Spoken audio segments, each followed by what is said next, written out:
गई और एक दूसरे नाल जिथे भी मुलाकात हुई, जिथे भी मिले, बड़ा एहतराम का रिश्ता रहा।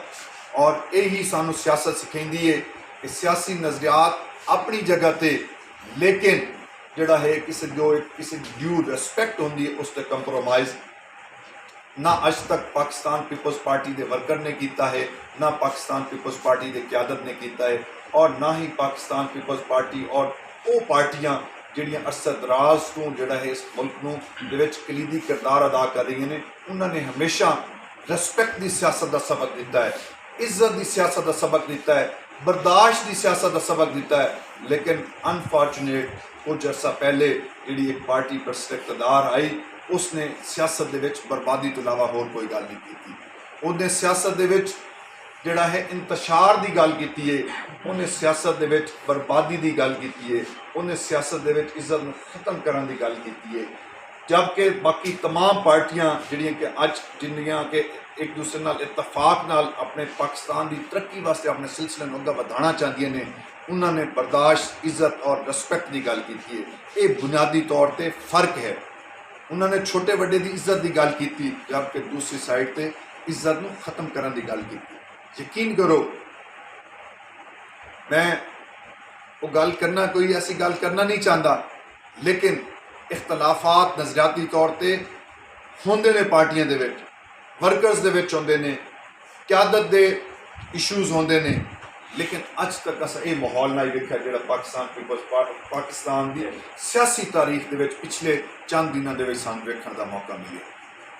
मैं खुद कह रही हाँ, मैं पीपल्स पार्टी का जनरल सैक्रटरी रहा, लेकिन जो गया, लेकिन साढ़े एक दूसरे नाल ऐसे रवाबित हैं, ऐसा तल्लुक आई कि अस एक दूसरे को खुश खुरम अच्छे अंदाज के नाल मिलते आसे, एक दूसरे की रिस्पैक्ट करते आसे, एक दूसरे की इज्जत करते आसे।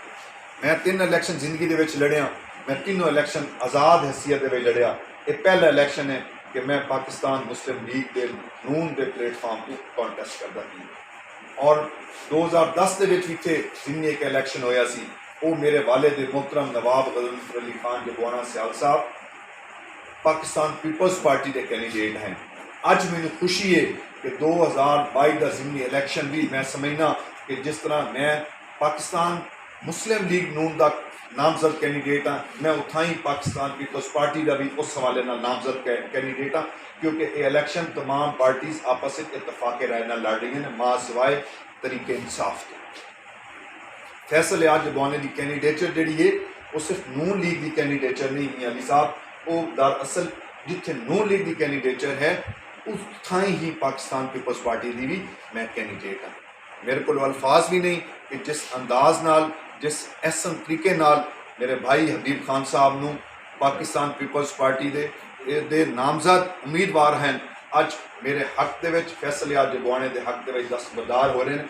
मेरे को शुक्रिया वास्ते तो वो अल्फाज नहीं, रवायती तौर पर बंदा शुक्रिया जरूर आख देंगे ने, लेकिन इन्हों की जी कदर है, जो इन्हों का मकाम है, जो इन्हों का एहसान है, मैं पार्टी के हवाले नाल भी एहसान मंद रहांगा और जाती हैसीयत के भी पाकिस्तान पीपल्स पार्टी छंद की क्यादत का एहसान मंद रहांगा।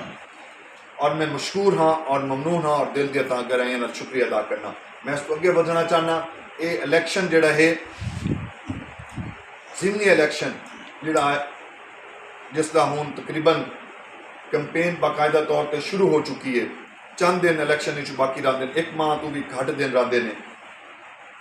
इस वास्ते असीं सारिआं नूं रल मिल के तगोदौर मेहनत करनी चाहिए।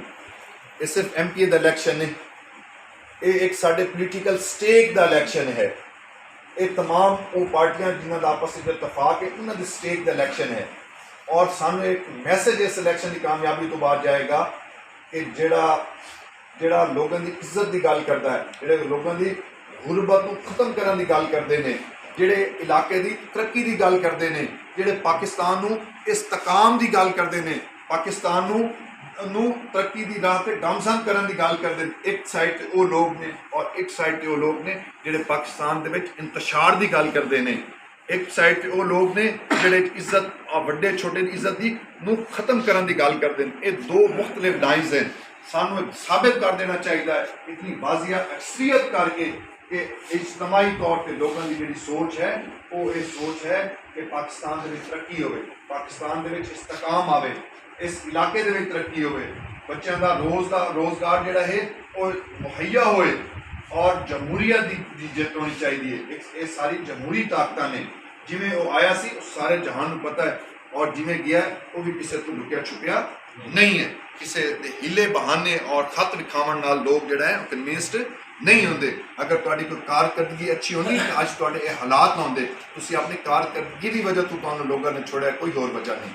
ਮੈਂ ਇਸ ਵਾਸਤੇ ਤਮਾਮ ਆਪਣੇ ਪਾਕਿਸਤਾਨ ਪੀਪਲਜ਼ ਪਾਰਟੀ ਦੇ ਭਾਈਆਂ ਨੂੰ ਇਲਤਮਾਸ ਕਰਨਾ ਚਾਹਾਂਗਾ ਕਿ ਭਰਪੂਰ ਤਰੀਕੇ ਨਾਲ ਫੈਸਲ ਹਯਾਤ ਦਾ ਇਲੈਕਸ਼ਨ ਲੜੋ। ਫੈਸਲ ਹਯਾਤ ਦਾ ਇਲੈਕਸ਼ਨ ਜਿਹੜਾ ਹੈ ਉਹ ਦਰਅਸਲ ਤੁਹਾਡਾ ਆਪਣਾ ਇਲੈਕਸ਼ਨ ਹੈ।